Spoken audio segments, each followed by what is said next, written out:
Hey everyone, welcome back to the Shea Station podcast brought to you by John Boy Media. It's an at-home episode because the John Boy offices are closed until the first week of January. So I'm at my humble abode, and of course, joining me as always is Jerome Belvins, the former right-hander for the New York Nets. Jerry, how you doing today, man? I'm great. This is always an at-home episode for me. Not sure you're not really switching it up. Yeah, I've been to the John Boy offices one time. It was a great time, but we didn't even record a Shea Station, which is I know. They had you on the packed schedule. They had to get you on all the big shows, I think. That's really what we they're had a forte. I had a blast, man. You like the company's full of just great people, awesome shows, exciting stuff. And so it's nice to be back on Shea Station though. Your boy Jerome, the righty. I think I got to come up with a new fake name for you, like every episode. My Jerry Blevins is a fake name. I have a whole other life that you have no idea about. So we got the second half of our draft coming today. If you listen to our last Shea Station, we did the all-time Mets pitchers draft. A lot of people liked it. A lot of people replied disgusted that we didn't take certain players like Ron Darling. Understandable. I get it, but also I don't understand how you beat me so badly. I mean, I thought it was going to be, I thought I had the edge, but I thought it was going to be like 55-45, not like 75-25, you know? Yeah, you dominated. I got to step my game up. I'm thinking larger scale. I'm excited to get into the draft. I've been doing homework last couple of days. I'm still going to pick the team that I want, that I value. There's certain things to an organization. I'm not going to give up my own personal beliefs to try to appease an audience because this is my team.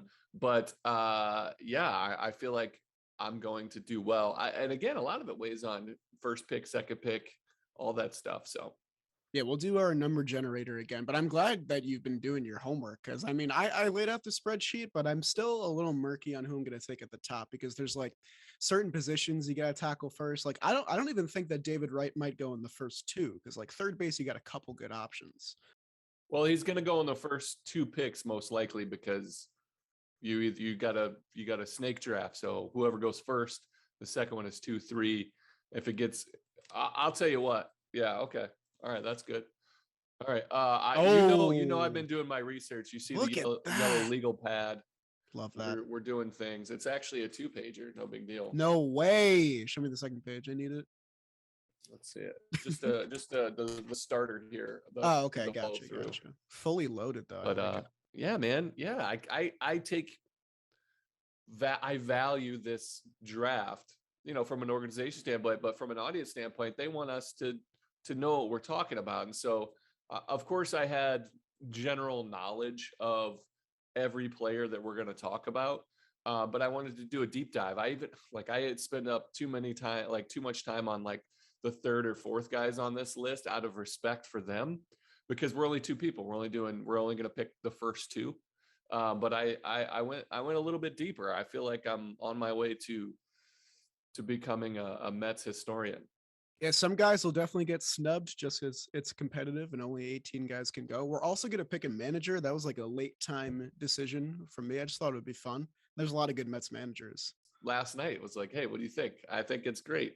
Before we can get to all that, though, we do have actually some Mets news to talk about. Surprisingly enough, because I thought after the Buck news happened that things would kind of just cool off, and we'd have the rest of the lockout to kind of just muddle around and do fun episodes like this. But there are trade rumors circulating the Mets even during the lockout when you're not really supposed to be talking about trades. So I don't know how okay that is, but the Mets are just going to do what the Mets are going to do. It's Jeff McNeil circulating in trade rumors. The Mets are shopping him, putting him on the trade block. Nothing concrete has come forth. No offers have been made or anything like that because he can't right now. But certainly a lot of speculation from both the Mets and their fans. And before we get into like landing destinations or possible return packages, I just want to get your raw thoughts because I was genuinely surprised that the Mets are willing to give up on Jeff McNeil this soon. Again, it's pure speculation, but the fact, I don't know what it is about the Mets. I'm on this. I love the Mets, but they need to slow down on the leaks to the press, because it isn't always advantageous for you to just let it out. And right now it's not good at all because you're breaking rank here in a sense though of this lockout. You're not supposed to talk about players for a reason, and there's no negotiating going on. Now it just makes you, it's the players are simple commodities that are tradable, you know what I mean? And so to me it just puts a damper on things. I'll put that aside. I want to talk about Jeff McNeil, the player. Is that okay? Do you want to get into it? All right. So I love the style of baseball that Jeff McNeil brings. I think he is a special style of player. His bat to ball, contact, low strikeouts, versatility in the defense, but mostly it's his offense. The way he just puts the ball in play. He's got some pop, high contact, like it's a throwback. And I think his style of baseball is going to come back kind of full circle. He's like a Japanese player right now, to be honest. Like guys, you know, Japan is starting to be a little bit more power friendly now again. Like they're the ebbs and flows of baseball, the evolution of the game. But he's like a throwback contact guy. And when you mix that into today's environment where it's so rare, it's like people don't understand how to approach it. And when I face guys like him, those are the ones that gave me the most headache, because I know if I'm facing a guy that's going to hit a home run, he's always trying to hit a home run no matter what count there is. I know if I execute what I'm trying to do, he's going to get himself out because he only hits mistakes for the most part. But it's the guys like McNeil that keep you on your toes, that make a pitcher think more. They make you throw more pitches. They still do damage. And it's just a frustrating mix. And that's the grittiness. I love that style. I think on the other side of the coin, he's very immature as a human being, like as a player. He's screaming and cussing all the time. He doesn't understand his at-bats, or hasn't understood where his individual at-bats fit in the scheme of the game. Your team's winning 8-0. You're 3 for 3, and then you line out for your fourth at-bat and you're slamming your helmet down. Have an understanding of the context. That stuff wears you down overall. It's an immaturity thing that I think he's able to overcome at some point. I think that's what leadership does. That's what a guy like Buck Showalter is brought in to do, is to be like, hey man, what the F are you doing? You're acting like a little kid. You know what I mean? And so I think I would be sad to see McNeil go, especially for pennies on the dollar, because he's a special skill player. His stock, like his trade value, is so low right now because he had such a down year. But I think he still brings enough to the table. I would like to see him stick around to see if he can't iron out some of the maturity issues and get over trying to hit home runs all the time and just get to what he does, and evolve as a player and mature and become the elite. He was elite. Like he was great his first 2 years. He can get back to that. Baseball's hard. You get humbled, but I think it would be a bad idea to trade him now with his stock so low, because I think you would regret it when he develops back into, or even evolves more as a player, and you kind of see what could have been. Yeah, I mean, I pretty much agree with everything you said. I mean, the first thing I want to tackle is that this is technically McNeil's lowest value. That being said, McNeil's value is still going to be high if the Mets do pursue these trades, because he is a talented player. I mean, from 2018 to 2020, he's got the 139 OPS plus, a 319 batting average. Really, really underrated player. He was an all-star in 2019. And I think what you said about him trying to hit home runs and him trying to be the slugger really contributes back to that 2019 season where everybody knows that those balls were juiced up just a little bit. And he managed to hit 23 home runs. That was never really the power he displayed in the minor leagues. That was not the prospect that he was lined up to be. It just kind of turned out to be a happy accident that way. In 2021, I feel like he was slugging a bit more. His strikeout totals were up, and he didn't look like the same player, but he still has that positional versatility. He was really serviceable in left and, of course, in the infield. And I think, yeah, a big contributing reason is probably that hot-headedness. We don't know what happened with Rat Raccoon. I feel like we bring it up every episode. Yeah, but it's just part of it. Just shows you. First of all, I love that Rat Raccoon, but it shows you there's a level of denying accountability. It's a maturity thing. You're a grown man on the field. This is also a job.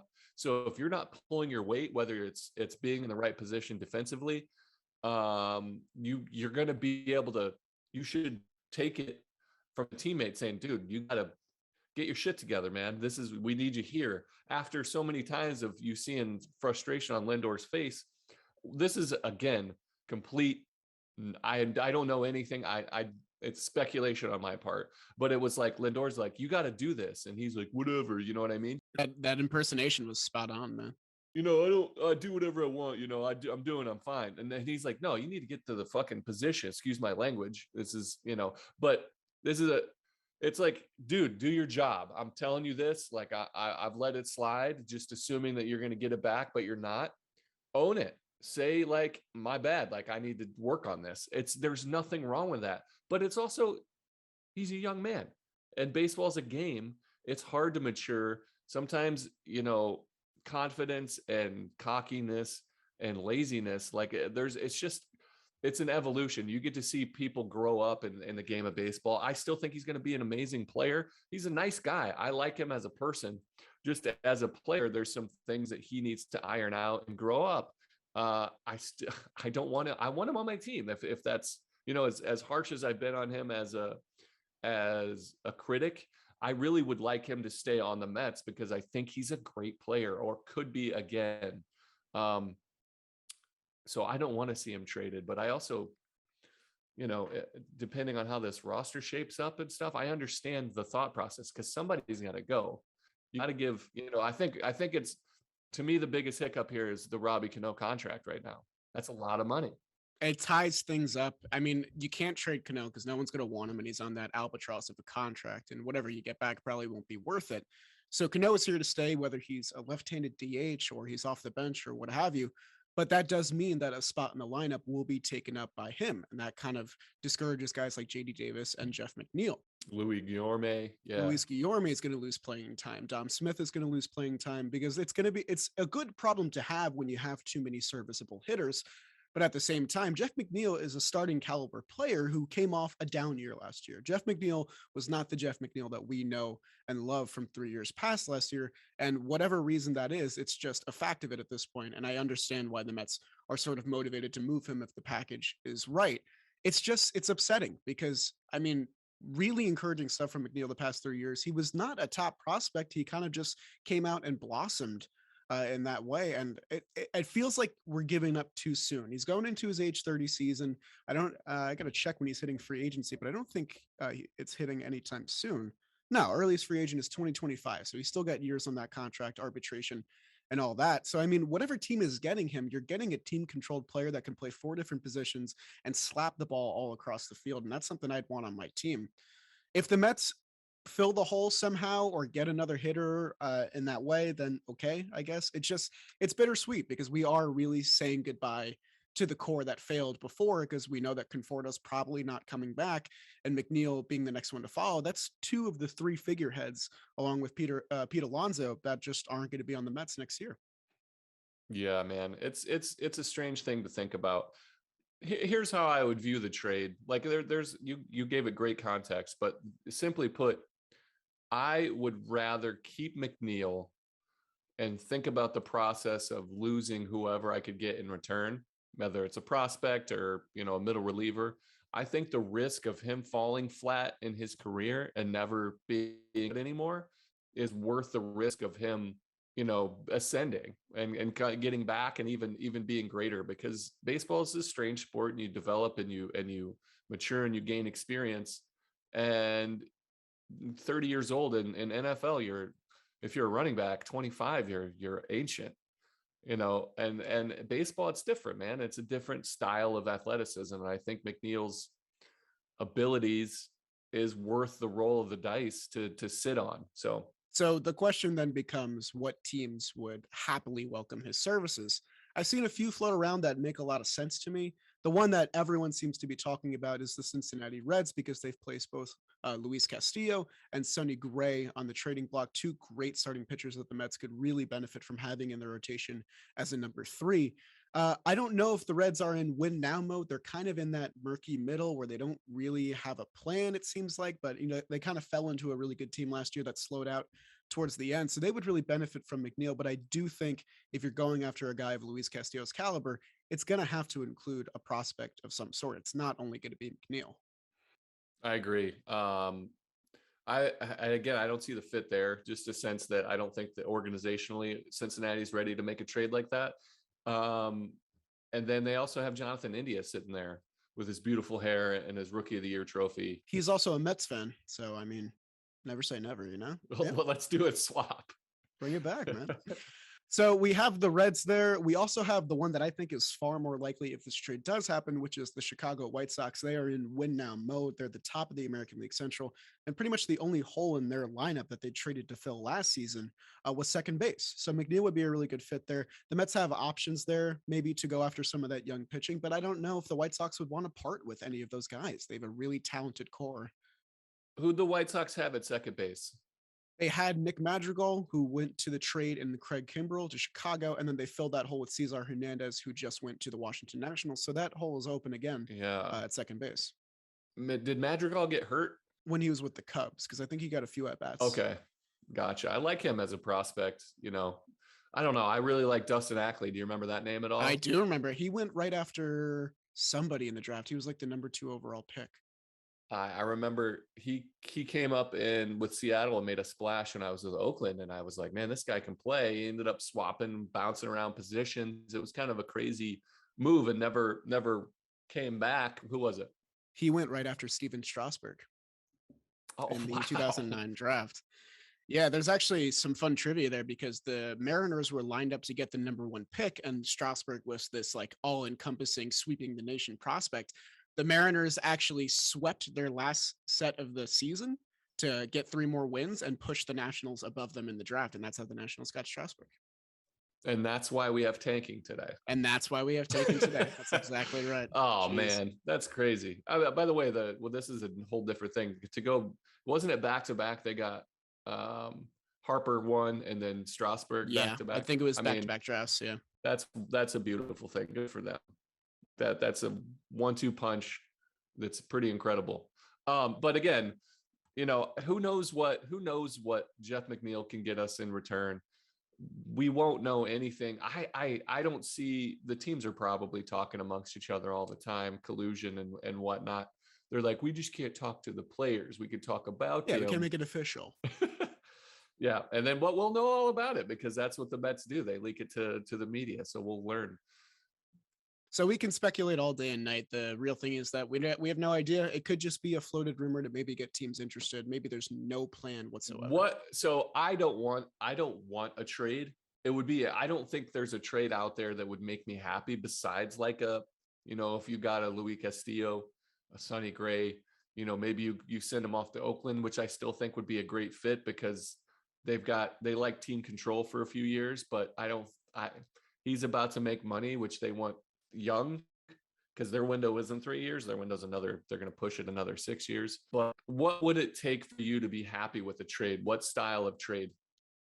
So the thing with me and Luis Castillo is that I've said this many times on Shea Station before. I want to protect our top heavy farm system because once you start picking at it, it becomes very thin, very fast. We have a really good group of like 6 guys at the top. And if you trade for Luis Castillo, who is an elite starting pitcher and has been for the past 3 or 4 years, you're going to lose 1 or maybe even 2 of those guys if you really try to push it.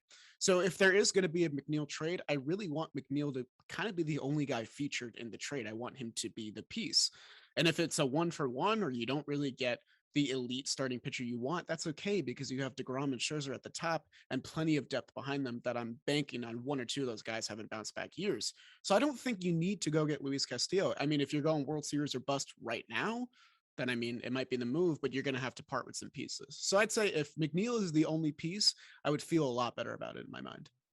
So like a Brett Beatty, Vientos, Ronnie Mauricio, it's not worth. I agree with you. I like it. That's a good talk. I'm done with McNeil. Get out of my face. This is the end of the year. I don't want to talk about you anymore. I love you, Squirrel. So hopefully we don't have to talk about it anymore because it won't happen. Let's get on. Yeah, let's get to this. The good stuff. So we got the all-time Mets lineup draft today. It's going to be a good time. You're probably going to get mad at us for not picking your favorite player. I know you are. I didn't expect it, but you're going to get mad at us. Somebody yelled at me on Twitter last night when we previewed it that says if you don't take John Olerud in the first, we only have 2 first base. If you don't take John Olerud, this is a sham. I don't want to hear about it. I was like, man, sorry. I It's gonna don't be tough know. out here, man. It is gonna be. It's a tough world we live in. Okay, so I think we'll do our random number generator again. Yeah. Decide who gets where. All right, so I'm gonna go 72 again because that worked for me last time. I'm gonna go 39. Okay, upping it up from 13. I like it. Are you ready? Yeah. 81. They like the high number, man. Hey, go for it, my man. What if I'm just lying right to your face? What if it was actually like 13? you actually could be doing that. Nah, I'm not gonna try that. I trust you. I trust you. This is it. We talked about maturity in the first part. You're a mature man. I appreciate you can handle first or second pick. Guys, Jerry doesn't suspect a thing. It's working beautifully.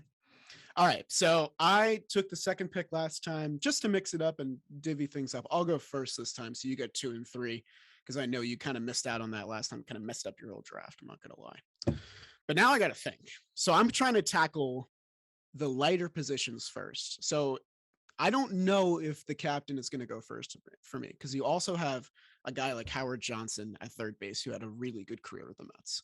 I'd be fine with him at third. First base is a little thin after Keith. Catchers, you got 2 or 3 great guys to choose from. Second base is a little thin as well. It's kind of tough. But I'd be remiss. I think I would get attacked by all fronts. Like you got attacked for not picking Seaver first. So I will take the captain first, I think, just to be safe. I mean, just to not get the masses coming after me.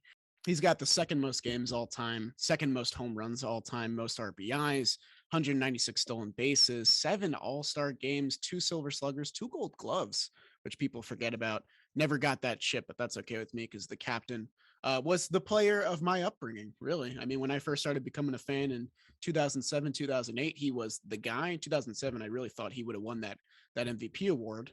But alas, it didn't come together. But I mean, he was just the face of the Mets forever. He still is the face of the Mets.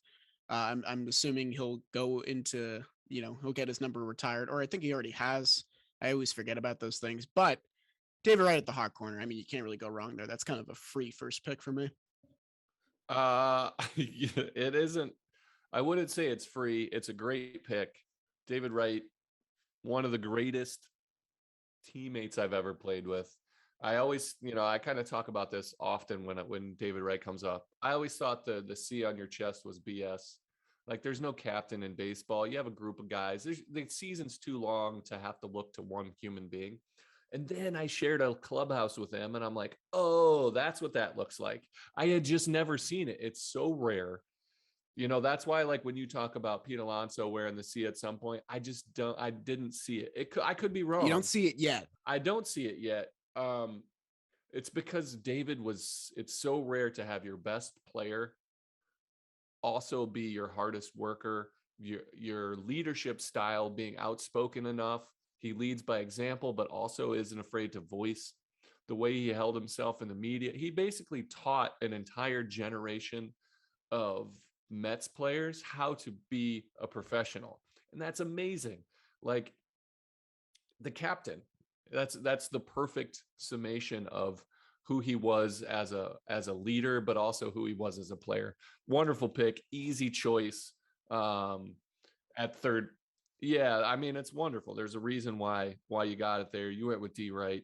I'm a little jealous. But now wherever you go with 2 and 3 is kind of going to shape my whole draft. Yeah. So I have some choices. You talked about it. I know one position I'm going to go after, but I'll say that for the third pick just so I don't get as much grief for taking him second overall. I'm going to go with Keith Hernandez. I got to go first base. That's what I thought. It's because I'll take Gary Carter or Mike Piazza. Mike Piazza is clear number 1 at catcher, but Gary Carter to me is number 2. I there's too much debate at first base on 2 or 3, and Keith Hernandez deserves to be in the Hall of Fame. I'm not sure if it would be as a Cardinal or a Met, but for me, he embodies what the Mets are. Like watching the 30 for 30 and seeing how much input he had on like going up to the pitcher and talking about, dude, stop throwing like that doesn't exist hardly anywhere anymore in the game because there's no more nuance. There's no more, it's numbers. You have to throw a slider because that's your out pitch in this situation. Whereas, a guy like Keith brought those little things. He's like, this guy is so late on your fastball. Just bust him in and you'll be fine. You don't really get that very much. As Drupal Cabrera and I had a little bit of that connection where we would be able to talk because of where he sees things at shortstop and second base. It's just a different level. And watching Keith Hernandez and all of his Gold Gloves, just an underappreciated asset. I think he deserves to be in the Hall of Fame. I mean, I don't even think, like, the way he treated his vote, what is it, like 2025 he'll come back up, or 2023? Something It's like like that. a weird, I don't know, but I think his value will be appreciated from the committee coming forward. But I got to take Keith Hernandez as the first baseman. The ironic part is I think he might be doing his greatest work in baseball now. I think he's so good in the booth. It's his it's just between Gary, Keith, and Ron, like all their personalities. I think it's ironic that you have a borderline Hall of Fame career at first base, and then you go to the booth and you're having a borderline Hall of Fame career as a second career. So he might be going to Cooperstown with 2 plaques. I don't know how it goes. But yeah, I got to take Keith Hernandez. That's a great pick. As my first pick. So I'm actually not even, so for my second pick, I'm not going to take Mike Piazza here either. I wanted to, out of respect, my former teammate in Oakland, Hall of Famer, got his number retired. I was there for the ceremony. But I'm going to go at the thinnest position, so top heavy. I'm going to take Jose Reyes as my shortstop. Yeah, he was going to be my next pick. I mean, it's really thin. I'll talk about who you're going to take. I don't know who you're going to take, but I know who I would take underneath that. But Jose Reyes, let me just give you, he's got 408 stolen bases, 113 triples, all Mets all time, not even close. Like his WAR is like 9 higher than anyone behind him, and like 15 higher than 3 through 8 or something like that. I was reading a DeComo blurb about it. Like, he's just so far ahead of everybody. He's got a batting title, a Silver Slugger, 2-time All-Star, I believe. Oh, I remember that the batting title where Terry Collins pulled him after his first at bat, and everyone was like, "Oh, bunt single." I don't care, man. Do your thing. Yeah. Not everybody is Ted Williams, where you're like, I already have 400 locked up, but I'm gonna go. I'm gonna go out there anyway. I have no problem with that. I've seen worse things in life than a guy actually getting a knock to win it and then pulling himself. Again, it's an amazing accomplishment. One of my favorite teammates, a fun guy. This guy is on a 10 energy level at all times. Like, we'll be flying New York to Miami, play a night game Sunday night for ESPN, and then we're going to LA. It's 3:40 in the morning. We're flying coast to coast, and this guy's just pumping music in the back, just moving around, like just pure energy. Like, but it's not the annoying way. It's just like, how do you do it, man? What's your trick? I want in on that vibe. Just a fun guy, always smiling. Listening to him and David go back and forth and seeing kind of how they came up. That 1-2 punch was spectacular. Jose Reyes is my pick at shortstop. Yeah, that's an awesome pick. I was going to follow up number 4 with Jose Reyes, just because, after him, it's Bud Harrelson and Ray Ordonez, and that's kind of it. Gets pretty thin there. I mean, Lindor will hopefully become part of this list one day, but it's far too soon to say. If he does not become number 1, I mean, Jose Reyes is a lot, but if he doesn't come number 1, it's a failure. No, I agree. If he brings you a World Series, but as far as franchise goes, you're counting on him to be the guy. Right. And Jose Reyes was the guy for like a decade or so for the Mets. And he had 2 stints, of course, was really underrated in that 2016 season where the Mets kind of fought tooth and nail to get back to that wild card game. He came in middle of the way, and he was like, he wasn't that like spark plug anymore. He was a veteran presence, which I thought was really cool. Basically his last 6 weeks, if I recall correctly, he was just doing everything. His body, he was getting older. You can tell he was being a little bit, he was picking his spots a little bit more often, but he knew that we needed that boost in that 16 season, and he turned it on. It got him another contract because he was like, all right, you need me. I'm going to sacrifice, there's no reason to save anything. And he left it all out there. And it got us, that playoff spot that Connor Gillespie, man. We don't talk about Connor Gillespie, man. I don't. Connor Gillespie. It's a great game otherwise. All right, so we're on pick number 4. You took Keith and you took Jose Reyes. Those are 2 great picks. I mean, you left Mike Piazza to me, so I'm going to snatch him up with my number 4 here. I know catcher's not thin, but to have David Wright and Mike Piazza both in my lineup, I'm feeling pretty darn good about that. 972 games. I mean, 220 home runs. That's a whole lot of bombs, 3rd most all time in Mets history. We really we didn't give up much to get him from the Florida Marlins, who kind of took him in for 4 days and then shipped him off to us. And it was a real blessing in disguise. 4 Silver Sluggers, 6 All-Star teams. Mike Piazza was the dude. He has one of the most famous home runs in Mets history after the 9/11 game there in 2001. So, I mean, Mike Piazza, he not carried us, but he was a huge piece of those 99 and 2000 teams that almost made it all the way. And, one of my first favorite Mets, obviously I didn't get to see him play much because I came up much later in my fandom being a younger guy. And I also used to pronounce his name Mike Pizza because I thought his last name was Pizza. And I thought that was incredibly cool. But yeah, it is incredibly cool. And he did go into the Hall wearing a Mets hat, which I loved. He could have went in as a Dodger. Instead, he chose us, which I thought was great. And just, I mean, it's a nice position to have solidified. And you kind of look at this list of catchers with Piazza and Gary Carter and John Stearns and Todd Hundley. The Mets have had some really good catchers in their heyday. It's kind of been a while since we've had such a reliable backstop, but you go back to just 2000 and prior. I mean, this team had plenty of great guys behind the dish calling games, but Mike Piazza is definitely, the top of the cake there for me. So that's an easy 4th pick. I kind of got to take him. That's 2 basically faces of franchises from different eras that I got in my lineup. Feeling pretty good about it. Basically, the two captains, if you will, like the 2 pillars of a franchise. The one thing so for me, when I think of, we're doing the throwback black jerseys, right? Black Fridays. Yeah. I think of Piazza in that jersey. I think of that post 9/11 home run. It's like, that's nostalgia that I have for him as a player for the Mets. That home run that you mentioned for the Mets, it goes beyond. It's like one of the most memorable home runs up there with Hank Aaron's, with the 98 home run chase between McGuire and Sosa. Like, it's up there. The Barry Bonds homer. I think it's very fitting that's where he chose to go into the Hall of Fame as a Met, because those are such memorable moments. So that's a wonderful pick.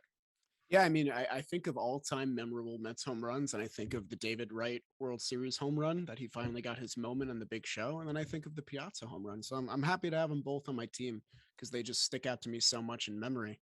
But now I'm looking at my number 5 pick here, and I think so. I'm not going to take any positions that you've already taken because I can put those on the back burner. So first base and shortstop. That's good strategy. Gonna wait. I think I'm going to go tackle our first outfielder. And I have 2 really good choices here in right field and center field. And I think I'm just going to get all 3 of the top Mets home run hitters all time. I think I'm going to go grab number 1 all time. I'm going to go grab my guy, Daryl Strawberry. I mean, just like the coolest baseball player, like my dad's favorite. Got to pick him for that, of course. I mean, he did it all, man. 191 stolen bases, 252 homers, 7-time All-Star, 2 Silver Sluggers, and of course, got the chip with New York in 1986. Straw was just a cool ass dude. I know there was a clubhouse full of personalities, and he was one of the biggest ones for sure. But I think that having him from 86, Piazza from 2000, and David Wright from the most recent Mets competitive teams is just like a beautiful trio. I'm only really missing the 69 team now. So I'm taking Daryl Strawberry with my 5th pick. That's I mean, your team is looking unbelievable with the 3, arguably the 3 greatest Mets of all time. It's looking good. Outside of Seaver and Doc Gooden, you've got a good, but you're going to get thin. That was the strategy. I knew this would be your approach. I was hoping you would kind of swing and miss on it a little bit. But you definitely did not. So there are still good options for you though at these positions. There are still good options. The reason, I'm going to have good secondary options there. So I've got to continue with that strategy of taking life. Yeah, I've got to kind of squeeze you out here a little bit. There's one guy you should definitely take in your next 2 picks. I'm not going to say who. So my one pick I'm going to take is at second base, and I'm going to take Edgardo Alfonso. Okay. Um, I think he is kind of underappreciated in general as a player. I just love digging deeper on him. And the more I find out about who he was as a player, the things that he was capable of doing, what he meant to a team. And then this is the one stat to where in today's era of numbers that they don't understand very well is like clutch.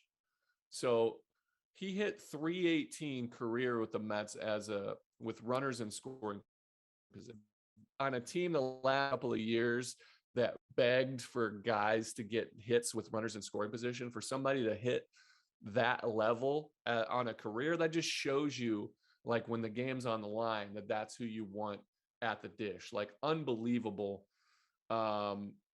Unbelievable. But he's underappreciated. Like, I just feel like it was a little bit, I had a hard time taking him at second base because I think of him as also a third baseman, which is a little Right. strange. Yeah. It was tough to divvy up that way. Yeah. The reason that I like Alfonso so much is just because all of his best seasons in his 12-year career were all with the Mets. So I really do think of him as an all-time Met. I don't picture him as a San Francisco Giant or any other team that he played for.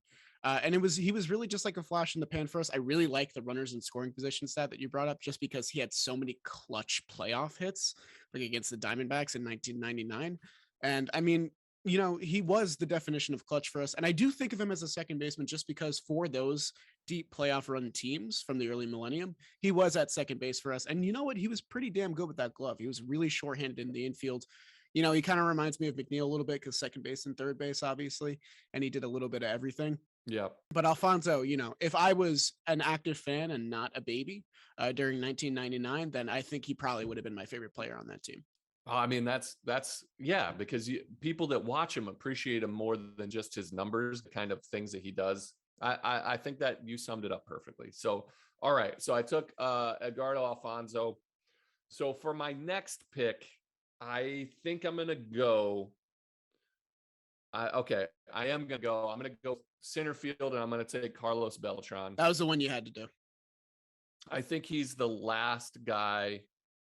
There's a couple of guys that you can take here that I think are very lovable Mets and deserving, but I think Carlos Beltran stays.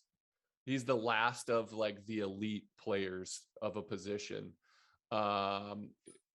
More WAR, home runs, doubles, RBI than any other Met center fielder. I mean, if that doesn't sum it up, I think if that doesn't sum up how good he was as a center fielder for the Mets, then I'm not sure what else he could do. Yeah. He's kind of known for that, taking that strike three, but I'm going to give him I'm going to give him two things. One, he's more than just one single strike, and also that was nasty. Like, that was a nasty pitch. That's a Wainwright prime, not even prime, early nastiness curveball. Like, it's filthy. And on top of that, it was his contract. What was it, like $119 million, I think. It was, I think, the biggest in Mets history at the time. It was the biggest by far in Mets history, and he produced 31.1 WAR, and he actually overachieved for that contract, which is so rare for a guy and with that big of a contract who had already had a great start to his career to come over. You pay him, especially in an era of overpaying for what guys did versus what they're about to do for you. I think the fact that he overproduced, that you still got a value from him is huge. I think his baseball mind will come back. He was our manager for 2 months. There's some controversy around there, but it is what it is, man. He was a great center fielder for the Mets. Also underappreciated defensively. He was smart. He's a smart baseball player. Read routes, would get jumps on guys. He's just a great player. Yeah, and you were talking about that call third strike. I mean, in that same series, that same NLCS, 3 homers, a double, an OPS above 1.0. He was, crushing it for the Mets and really carrying that offense. Over 1,000 OPS. I mean, he did a lot. It sucks that it came down to that one strike, that one called strike. He did more positive than take strike 3 from a nasty pitch. Yeah, and I mean, like you said before, I really like that you brought up the contract because that was not a thing the Wilpons did by any means. And they got this player and they really locked him up. And like you said before, he was really under. You don't think of him as a center fielder because he's a big, bulky power hitter. But like you said, he read routes. He was deceivingly fast. Always stole a decent amount of bases too. Over the 5 years he was here, he always had at least 10 in each season. And his That's awesome. trade netted us Zach Wheeler. So I mean, even when he left, his legacy lived on. That's what I was going to say. My last piece would be, even on his way out, a parting gift of Zach Wheeler is a beautiful thing. So for a guy to sign that big of a contract to give you not only what you paid for, but more is incredible. Like that you got what you wanted and more from that guy. I think again, he'll come back into baseball and maybe with the Mets, who knows what's going to happen, but his legacy as the greatest center fielder in Mets history is pretty easy to consider, like him number one. So I think every position has been picked up except for left field.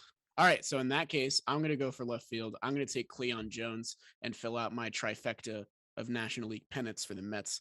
Cleon is the guy I think of when I think of the 1969 World Series, just because he's the guy that caught the last out. So it's a really easy answer there. But I mean, Cleon, he has one of the highest game totals in Mets history outside of the guys like Ed Kranepool and David Wright and Edgardo Alfonso and all those other guys. He's above 1,200 at 1,201, 93 home runs, 91 stolen bases. He had a one-time All-Star, one-time World Series, the 111 OPS plus. But Cleon, this is kind of I wouldn't call it a cop out, but just like an external factor that I like. I think of him when I think of the 69 World Series and I think of his smile. I think he's just like a happy go lucky Met. And I really enjoyed just like, I have a poster of him in my weightlifting room, and it's like the 69 Mets and all the faces of the franchise. And they're all very serious. And then you get to Cleon in the bottom left, and he's just got this big cheeser on his face. And I love it every time I see it. Cleon Jones, one of my favorite all-time Mets that I was unfortunately not alive to root for while he was playing for us. And another one of these guys that, he had a career beyond the Mets, but he will always be remembered as a Met because that's where he spent his most time and that's where he did his best work. So I think that having him in left field for me, it's not, the ideal number 4 overall pick, but if we're going for snaking positions and stuff, I got to take left field. So I'm going to take Cleon there. I think that's a great pick. Not only did he have like the last catch, the 69, the Miracle Mets, like a magical season.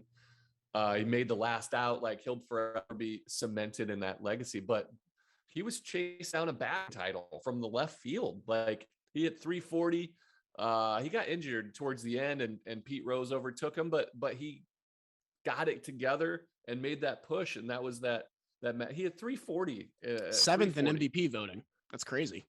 That is beyond. So Cleon Jones is an easy pick for left field. I think that was the last. It gets a little thinner up there. We'll talk about some of the options. But who is your next pick? Okay, so next pick would be number 9 overall. Now I can finally tap into the positions that you snaked a little bit early on. So I'm looking at what do we got here? First base, shortstop, second base, center field. Okay. So second base, I'm eyeing a guy. First base, there's a couple nice options. I think I'm gonna go with our antsy replier from last night's tweet. I'm gonna tackle first base. I thought about taking Pete Alonso, but it's still too early. It's too early. I thought about taking Carlos Delgado, but I'm always gonna remember him as a Blue Jay more, just because that's where he had the 4 home run game and all those great seasons. He was a great Met during his time here for the 4 years he was here. And a guy that was here for even shorter amount of time also was on the Blue Jays, but just so underrated and such a great player that was never really appreciated on both sides of the ball is John Olerud. So I'm going to take John Olerud. He wasn't really a part of any of these great Mets teams, but when he was here, he did a lot of awesome things for us. And, if you want to talk about all-time underrated players, I mean, he might just take the cake. He had just 3 seasons with us, but he played 154 games or more in all of them, including all 162 in 1999. He was a big part of that wild card team. Hit for power, drew a ton of walks. So he would be beloved in the modern game. He drew 125 walks in 1999. He would be a Joey Gallo with a high batting average. So, not quite a Joey Gallo, I guess, but 12th in MVP voting during one of those years. You don't think of him as an all-time Met because of all the time he spent in Seattle and Toronto. But I mean, if you're going down the list of the all-time great first baseman in New York, because Pete Alonso isn't quite there yet, because Lucas Duda had some down years, Ed Kranebull had a ton of games, but he didn't really hit that well in any of them. It kind of comes down to John Olerud being the second best of all time. You could argue Dave Kingman there if you really love home runs, but I think that my whole channel and what I do for a living now is built around the underappreciated guys of baseball from past and present and future. And John Olerud fits that category so perfectly. So I'm very happy to have him in my lineup as first base. I like the pick. I think that short stint, I don't think I would take him here simply because of value to it. So I love him and I don't disagree with you. First of all, I wanted to shout out to Michael J. Fats on Twitter at Michael J. Fats. So this is the tweet you were referring to. He said, if John Olerud is not one of the 2 first basemen in this list, this is sham. Luckily for Michael J. Fats, it's not a sham. I think I might have gone Ed Kranebull here. I mean, the guy is one of the staples of the Mets. I mean, if you talk about just sheer volume of being a Met, it's hard to beat. Let's see. Let me just run through some of these stats here. 1,853 games played. That's as crazy. a Met. Another great nickname of Steady Eddie. And also his Kranebull might be one of the most underrated. Great last name. Yeah, great last name. But he was known for just being Steady Eddie, being available, doing his thing. But he also hit over 300 twice. But as a first baseman, he only hit more than 15 home runs once. So, I mean, he didn't do what your typical first baseman does, and neither did John Olerud. So it's underutilized, but you went for efficiency. Quality over quantity, and I think as an organizational, I think I would have taken Kranebull there. But again, that's why I took Keith Hernandez, because it gets thin there. Exactly. You don't have to come to a decision if you just take Keith. So smart. I contemplated taking Keith first overall, but didn't come together. Yeah, I mean, that's okay. You got 2 picks here, and you're trying to tackle third base, catcher, right field, and left field. Yep. And so, gosh, where do I want to go here? I'm gonna go with the kid. I'm gonna take my catcher here with the 10th pick. I'm going Gary Carter. That's an easy one. It's an easy choice for me. You've got Piazza there, of course, but I think Gary Carter is maybe just as beloved, if not more so. For sure. Brought a World Series championship, was kind of like the de facto captain, very lovable, very like your all-American good person. Like the more I was around the Mets, the more I just like appreciated the positivity, the family man, the smile that he always had on his face. And it's such a great contrast to the rest of the 86 Mets that were kind of like rebel rousers and stuff. He stands out, and I think of him, I have him as a Met, as a start. I have a starting lineup, or actually my brother did, but I always try to steal it. It was my favorite one. It was him holding his catcher's helmet, standing up, catching like a pop-up as a catcher, like one of the coolest starting lineup. Do you even remember? Do you know what starting lineups are? No, I don't. So they're like little action, like that's crazy. You're gonna blow your mind. They're action figures, like solid action figures, not your like little figurines. Like, yeah, you would get them at the store, and they were little figurines. They're about this tall, but they were awesome, lifelike, posable a little bit. But it was Gary Carter, like holding his mask and catching a pop-up. Super cool. I think of him a lot as a part of the Mets. He was a longtime Expo, but I think his contributions were a little bit undervalued because he's a 5-time All-Star. He won the Silver Slugger 3 times, and he led the team or helped lead a team to a World Series championship. So I'm Gary Carter's my guy. Yeah, I mean, he's the de facto number 2 catcher, I think, of all time. That's, like I said before, they have some good ones in Stearns and Hundley, but Carter was the kid. I know it's deceiving because I always picture him as a Met, and I think that, you know, he's here for so long, but he has the least amount of games of anyone on our spreadsheet aside from me picking John Olerud. I mean, only 600 games here. He had the 5 years. You know, wasn't really like was a really good power hitter. Wasn't like a high average guy, which, you know, probably would have been frowned upon back in the day. Less so now, of course. But still, Gary Carter, just such a likable dude. And like I said before, I think he stands out most because of just how different he was from the rest of the chemistry of the 86 Mets and how that still managed to work out and balance out, you know, that team.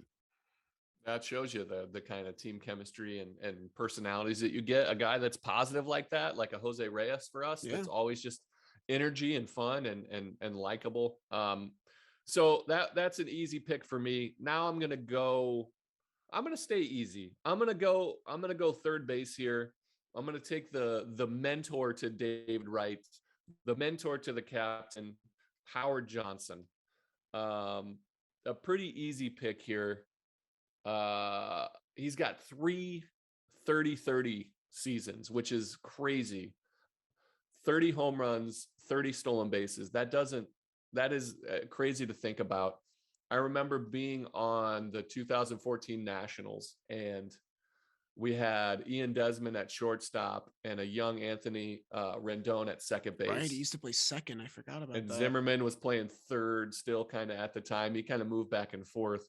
But that was like a big thing was them to be a duo up the middle to get 20-20.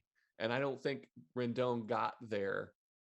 But that just shows you how crazy 30-30 is. And he did it 3 times. He almost got 40-40, man. 89. And that's crazy. In the 19 season, I watched Ronald Acuna chase 40-40. Yeah. And it's almost inconceivable. Who do you have? You've got Jose Canseco on steroids. Jose Canseco, Alex Rodriguez, Alfonso Soriano, and then who am I? Yeah, I'm missing one more. There's 4, I think. Let me look it up while you keep going. But it's just a crazy thing to think about. Howard Johnson is I mean, outside of David Wright, this was, you know, unless you take Edgardo Alfonso as a third baseman, I think it's pretty easy for him to slide in at number 2. He also was on that 86 team that won. He took over for Ray Knight. I mean, one of the staples of that team. That was tough, but he's just a special player, and he came back to the organization. And as I kind of foreshadowed before, and mentored David Wright. He was like part of being in his ear, teaching him, you know, how to play third base. Little things that you pick up is special. And as far as being an all-time Met goes, his name has always come up as like people's favorite player. Yeah, I think he would be even more beloved if David Wright didn't turn out to be the elite, fantastic player that he did, because when you look at third base, it really is just David Wright and Howard Johnson. So I like that pick a lot. Also, the 40-40 season we missed was Barry Bonds in 1996. Oh, that's right. That's pre giant head Barry Bonds. Yeah, exactly. Pre-balanced breakfast Barry Bonds. All right, so I think it's your turn. You've got second base and center field. Yes. Oh, we're getting down to the nitty-gritty now, I think. So, yeah, hold on. You went first. Yeah. So that's pick number 11 that you just did. Center field is tough because it really is Mookie and Lee Mazzilli, and I think about them very similarly. Mookie doesn't have the accolades. He has the 1 World Series ring, no All-Stars, no Gold Gloves, none of that. He got a little bit replaced by Lenny Dykstra in 86, but I just love Mookie. I really do. I think Lee Mazzilli is a great player, and I know he had came back to the 86 Mets late in that season, was a big part down the stretch. But I mean, Mookie has the 86 moment. He has the game 6 moment. That's just kind of the most famous moment in Mets history, the Bill Buckner ground ball. I know it wasn't even that well struck of a ball. It should have been an out, but it happened, and Mookie was the guy that hit it. So I kind of need to take him if I'm thinking of. I think last time when we did the pitchers draft, I went pure results, and I kind of did that with my Olerud pick. But I also need like Mets faces that I think of when I think of the Mets. And I got David Wright. I got Mike Piazza. I want Mookie Wilson on my team as well. The numbers are good. They're honestly not bad. 281 stolen bases. That's second all time in Mets history. Nice 276 batting average. Obviously got the chip in 86. Played over 1,100 games with the Mets. So he was a long time Met here. And he's got maybe the best name in Mets history. I mean, let's think. Are There's there a lot better of ones? good ones. There's a lot of good ones. Like Ed Kranepool is a good one. Wally Backman's a great one.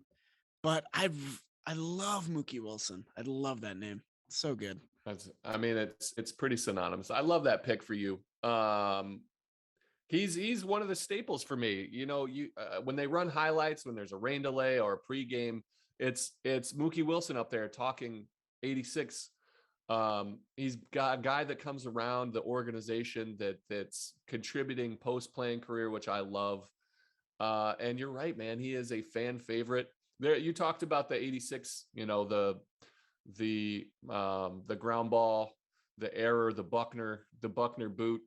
He was more than that. And I think there was a time when he finished playing that he kind of didn't enjoy that single play because he felt like he was more than that. But I think he's come around to understanding that's such a big moment that he enjoys talking about it because people remember where they were, what was happening, who they were with. You know, it's a moment in Mets history and baseball history that he was a part of, which is super cool. And again, you're right. He is more than that. He averaged like 34 steals, hit like above 270 pretty much every year. That's incredible. And he played a solid center field. So that's a good pick. And everyone loves Mookie. Yeah, like that's another big thing. We talked about the contrast with Gary Carter, the 86 team. Mookie Wilson falls in that category completely too. Like a good-hearted Christian, kind of like family man guy, friendly face of the franchise. And from, I mean, not even including these, the Mets contention seasons from 82 to 84 in 3 seasons, he stole 158 bases. In that 84 season, 28 doubles, 10 triples, 10 home runs, 46 stolen bases. That's like MVP contention type seasons. He didn't get any votes, sadly, but still, Mookie Wilson back in the days where counting numbers were beloved and stolen bases were much more heightened in terms of importance. Mookie Wilson was a guy that you wanted on your team and a great glove in center field for sure. So very happy with that pick. So now I think so. What I have third base, I have center field, and I have catcher. Sorry, You right need field. second base and shortstop. You got your up the middle. You got your double play combo. Okay. There are options at second base. Definitely are. I like Wally Backman a lot. Another one of these scrappy guys that was a big part of that 86 Mets team. But the World Series run that, you know, is the biggest to me is obviously 2015 because that was like, you know, when I was an actual person, not a youngin'. And of course, the guy that I think of when I think of the 2015 World Series is the guy that hit home runs in 7 straight games and just became Babe Ruth for a month or so. And that's Daniel Murphy. I mean, I can't think of a tougher pill for me to swallow ever when Murphy went to the Nationals the following season. The Mets didn't want to bring him back. I couldn't understand it. I still really don't, but I'm still grateful for the time that Murphy spent here. Murphy was not a second baseman, really. I mean, that's not how he was brought up. He was a first baseman when he first came up. That was the position he played. And the Mets, you know, have a nice little track record of just kind of putting guys where they need them, even if they don't really play there. But, you know, Murphy, he worked on it, man. He hacked it. It showed in some instances. It didn't show in other instances. But I don't think of him for his glove. I think of him for that really smooth, sweet swing that was always there, even when he wasn't hitting bombs in the playoffs. Murph just had really good plate discipline. I loved his batting stance. I used to mimic it when I used to play baseball. And I honestly, Daniel Murph, that's like a great nickname for me as well. And it just, you can't outdo that 2015 run. I mean, that's always going to stick in my mind, regardless of what Murphy did after and who he played for. He will always be a Met to me in my mind. I like the pick, man. I would have had a hard time choosing Murph simply because I think his best years were the next 2+. Second in MVP voting the next year. So, I mean, tough. Yeah, all of what could have been. It is what it is, man. Like he transforms, and we talked about it. We talk about it all the time. We talk about it, you know, with Baez. Is he that guy? Has he, you know, with his plate discipline, has he ascended to that level? You don't know because it happened in such a short window. But for Murphy, he really did. He turned it around and added to a value that he was already like just a really, really good hitter. And he became an elite offensive weapon, top 5. I think he finished second. Yeah, second, right behind Chris Bryant as a national. So I love the pick. I love Murphy. Him and I battled quite a bit because he stayed in the NL East. And I'll always respect him. He's done a lot. He did a lot for the Players Association, but I think I would view him as a national though. Yeah. But that might just be because of me. I played with him one season in 15 and then he was gone. So I see him as a national, and then Colorado, even the Cubs, I remember. He got traded there late in the season. Yeah. But for me, like he was so good as a national, like such a pinpoint of that middle of their lineup when they were really, really good. That's what I see. And that's okay. But I think his run in 15 is simple. Like if you pick John Olerud for a small, he was so good. He played long. He's a Met. I get it. But I think I might have gone Wally Backman there. Oh, interesting. Yeah, Wally Backman definitely sticks out as more of a Mets face. But I think I have enough here. I have Piazza. I have Wright. I have Mookie. Yeah, that's I have good. Straw. Like I got Cleon. Like I got Mets faces, so I wanted to go with production and memorability for the postseason. So, I do love it. I think I might have taken Murph, Wally Backman. I don't know. It would have been a last second decision. So I get it. All right, man. Back to you. Back to me. So I'm gonna go with left field here, and I have a little bit of a debate, just like you did. It's between two people for me. It's Kevin McReynolds, he had like 2 stints, but really he played 87 to 91.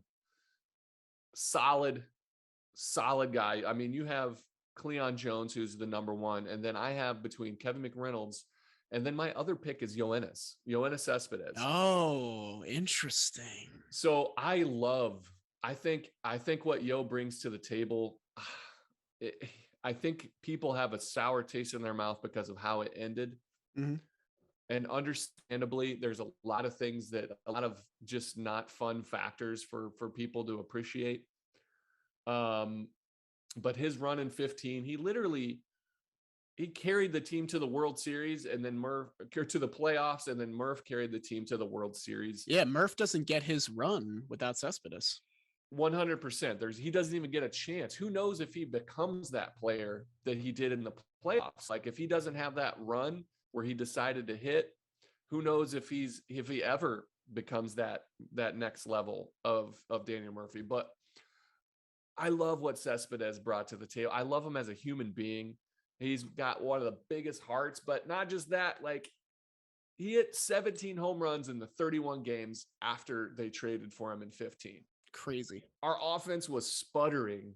We had just had the Wilmer Flores crying because we didn't get Carlos Gomez trade, all the above on the field. Thank God we didn't get Carlos Gomez, who's a solid player. Everybody was kind of like let down. And then we get Yoenis Cespedes. Like we get him, like one of the power hitting right-handers in the game.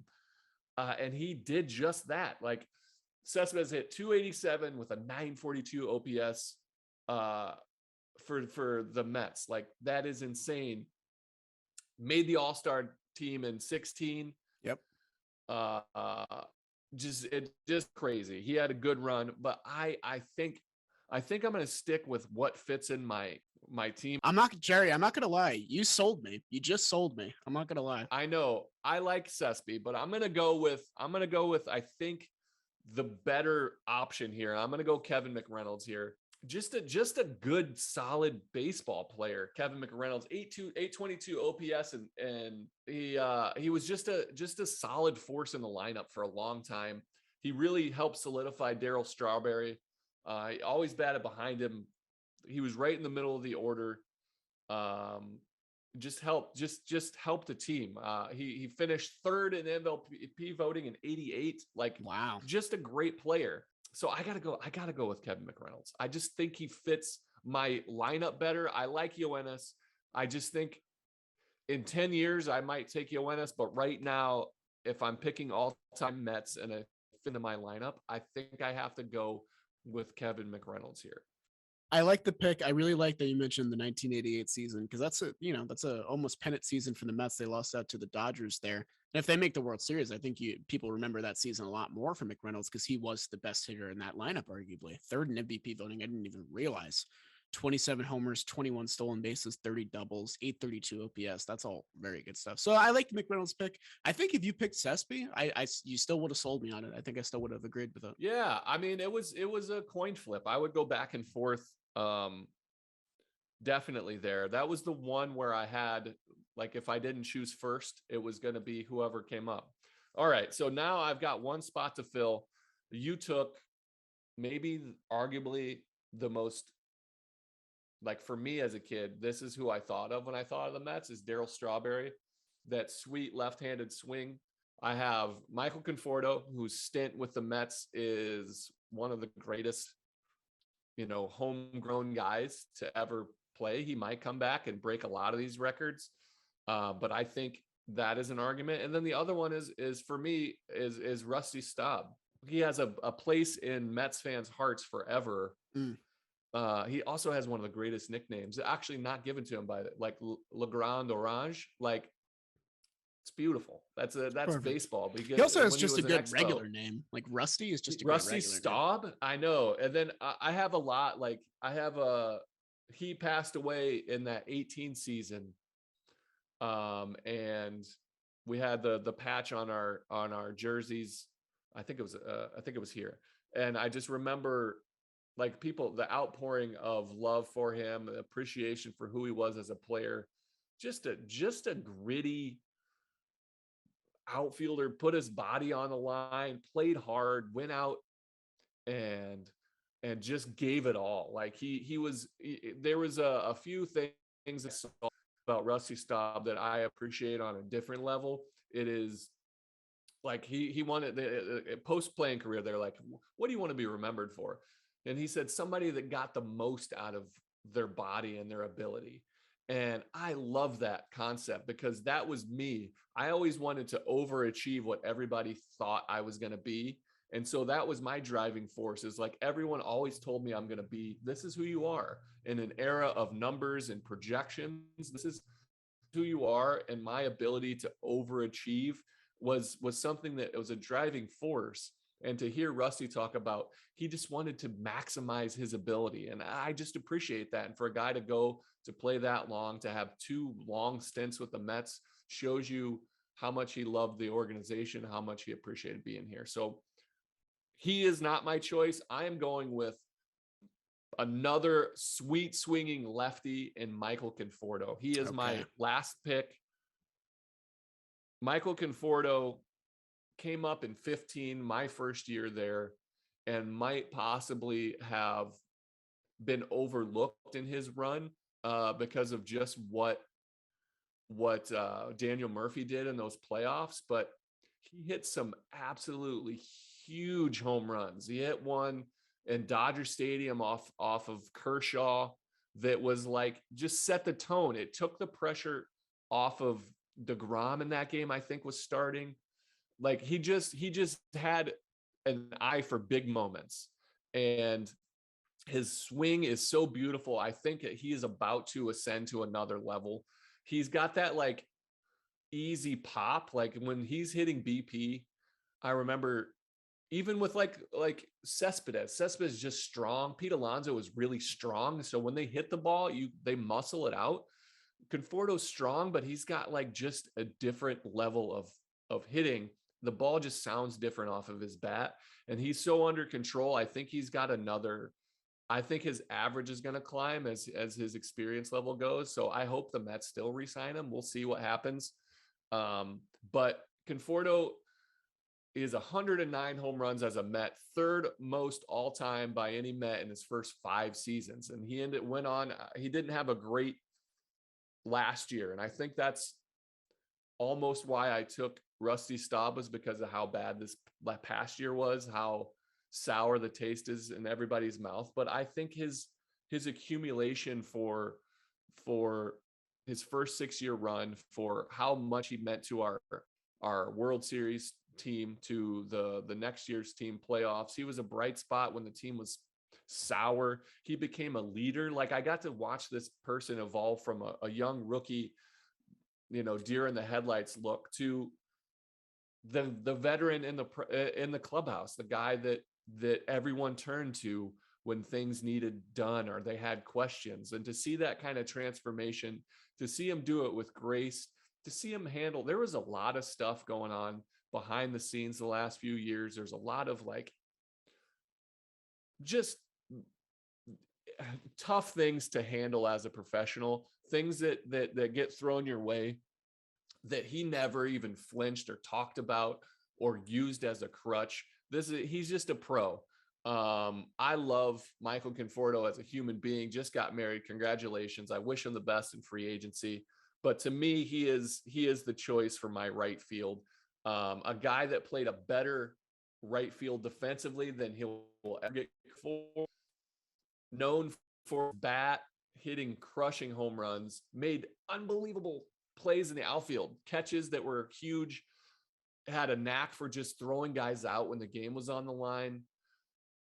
Very accurate arm. He came up and played a little bit of left field, a little bit of right field, but everybody was saying this guy can hit, but he can't play outfield. Everybody was saying it. And then he came up and I was just like, I don't see it, because, as a pitcher, you're worried about guys not being able to make a play out there. And he did nothing but make plays. He isn't going to win you a gold glove based on statistics, but when the game's on the line, he's just a great player. I think is going to be appreciated more as time goes on. I think he's going to age well in a Mets uniform. I would love to see him come back. Shout out to my man, Michael Conforto, my last pick and the right fielder. Well discussed. I like that a lot. I like that you gave Rusty the spotlight he deserved, because Rusty is a beloved Met, like, for sure. And I think what you said last was really important, is that it's far too soon to appreciate Conforto's time as a Met, just because, technically he still is a Met. And, I'm like 99% sure he'll be signing elsewhere, which is a bittersweet pill. But Conforto, like you said, he did it all in his first rookie season. He had a plethora of huge hits, tons of outfield assists over the years, and really we got to watch him grow up, which I think is really cool about a lot of these homegrown Mets over the last decade. So Conforto, great pick there. I like that a lot. And then so I got two left here. I got shortstop and I got manager, and then you go manager, and then I think we're done. So shortstop, if you're an older fan, I think you might be saying, okay, this is easy. It's Bud Harrelson. And that makes a lot of sense. Bud Harrelson is the only guy really rivaling Reyes in terms of like total playing time with the Mets. And just, he has he has 2 all-star teams. He has the Gold Glove. He has the World Series. There's a lot to like there. And I think I'm leaning that way. But I also want to talk about one other guy who didn't play as much with the Mets. But the thing about him is that when I go back and watch highlights of this guy, it's almost like he might be the best defensive shortstop that I've ever seen. I know right now we're blessed with guys like Andrelton Simmons and all these fantastic shortstop defensively. Of course, we have Francisco Lindor right now. But I think the guy that I'm going to pick, it's probably some people are going to love this and some people are going to hate it. I think I'm going to take Rey Ordonez at shortstop. Rey Ordonez is a tough at bat to watch. He was never a great hitter. Always was batting ninth for the Mets, even when, with pitchers in the lineup and stuff like that. Only, let's see what we got here. I think it's 8 home runs in 7 years. So that gives you a good, perception of the kind of hitter that Rey Ordonez was. But in the meantime, I don't think there was anybody better at playing shortstop than Rey Ordonez. And I think that defensive value really wasn't valued back in the day. And now I think it's a little bit more so now, but still not so much. Rey Ordonez played consistently for 7 years, pretty much solely because of his glove. He wasn't a base stealer. He wasn't a power hitter, wasn't a contact hitter, but he racked up 3 Gold Gloves in 3 consecutive years. And shortstop defense goes a long, long way. It's the toughest position to play in baseball, arguably in sports, maybe rivaled by catcher. But Rey Ordonez did it consistently for so many years. And, if you're kind of confused and you don't really understand why I didn't pick Bud Harrelson, just go look up a Rey Ordonez highlight video. And I think you'll understand why, because I don't think people really remember how good he was. I think the 3 Gold Gloves really sells me here. These are 3 earned Gold Gloves, a 4.0 defensive wins above replacement in a single season in 1999. So that Mets defense in 99 that took them nearly to the World Series. a huge part of that was Rey Ordonez. And I think he's just a fun player to have back there. So I'm going to put him. Might piss some people off. I'm okay with that. I've come to terms with it. Or a shortstop. I would have taken Rey Ordonez as well. You would have. Nice. I think, yes, because I think his value as a defensive shortstop, as a pitcher, I love it. He won 3 straight Gold Gloves, but I think he deserved probably all 7. That was he came around in the era, and they still kind of do it. Like Cespedes won a Gold Glove. I love the guy. He was a highlight film, even in the outfield, but didn't deserve a Gold Glove because it was inconsistent. Rey Ordonez was consistent. He did not hit at all. So what was the year you said he won? Was that 99? You're talking about 4? Yeah, 99 was his best defensive season. It was also his best offensive year. Yeah. Where he hit 258. He hit 258. He had 1 home run, 24 doubles, 319 on base percentage, and a 636 OPS. This was by far his best year. His OPS plus of 64. So that is crazy how poor of a hitter he was. Like, that is, if he played for the past 5 years of the Mets, I think they let DeGrom and Noah Syndergaard, Steven Matz, I think they let him hit and DH for Rey Ordonez. Yeah, maybe. Just maybe. Seriously. DeGrom, they rigged. But I would have picked him. Bud Harrelson he was one of the staples, an Ed Kranepool type, staple of the Mets, and deserves his nod. But I just, that elite glove is just so beautiful to watch. So I like that pick. Yeah, so I mean, also he's a 5'9" king, which I love a short MLB player because I can liken myself to him a little bit. Yeah, I think people are going to get mad that we didn't pick Kranepool and Bud Harrelson, and those are great all-time Mets. And I don't think we have the same appreciation for them just because we're a little bit of the newer generation. But yeah, I like Rey there. I think he's the best glove the Mets have ever had at shortstop. Lindor may take that crown one day, but that remains to be seen. And then the last pick I got here is manager, and I think I'm going to shock you a little bit with my pick here, because it is not the guy that led the charge in 1969 that I'll be taking for mine. I'll be taking the guy that led the charge in 86. I think I'm going to go with Davey Johnson as my manager. The reason I say this is for 2 reasons. One, he has the most wins in a single season all time of any Mets manager at 108. That's the best season in Mets history. And 2, the 69 Mets had some magic going on, and they were a miracle team, and they really came together as a cohesive unit and pushed all the way to an improbable World Series victory. Whereas Davey Johnson, I really felt like I read The Bad Guys Won, a great book by Jeff Pearlman, and it really dives into the wrangling that Davey Johnson had to do to get all these personalities to work together and share playing time and not engage in bad habits as much so as they were doing before, to try and come together and be the best team in baseball like they knew they could be. And I think that maybe if you have a different guy at the helm, that this team doesn't come together the way that they did and win the World Series in 7 games. Johnson doesn't have the longest managerial record or the most wins or anything like that, but I think he has the most important season for us. I don't think there was another guy that could have been at the helm to lead that team down the stretch like Davey Johnson did. So I'm going to take him. It might be a little controversial. It leaves you with a nice manager pick for your last one, though. I really like Davey Johnson as your pick. A quick Davey Johnson story. So I played with Team USA in 07. After the big league season, we went and played in the World Cup. And Davey Johnson was my manager, but he had just had some type of throat surgery, maybe like a polyp removed, something along those lines. Didn't say a word the entire time. Never got to chat with him. We were together for like a month, and I never really got a chance to speak. He would nod, and I would chat him up. I got to speak to him a couple of times because he was with the Nationals a little bit, so I got to see him. And obviously, when I was with the Mets, he would, show up to spring training every once in a while.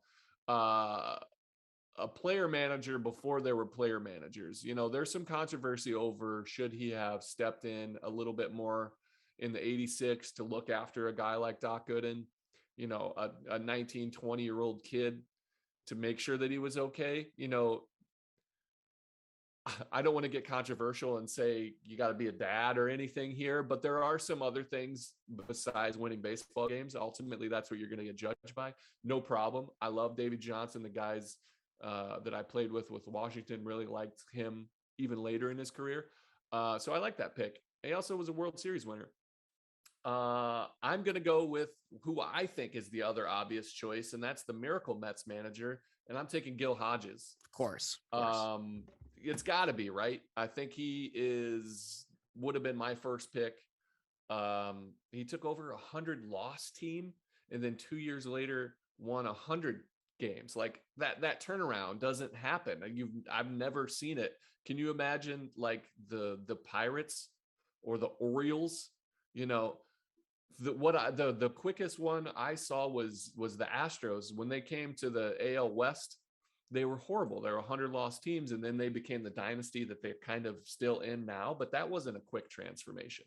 This is unheard of. Gil Hodges, when I think of managers, when I'm walking down that tunnel and seeing, in Citi Field and seeing all these pictures of great players and managers, I think Gil Hodges is the one I go to for the most, because it's just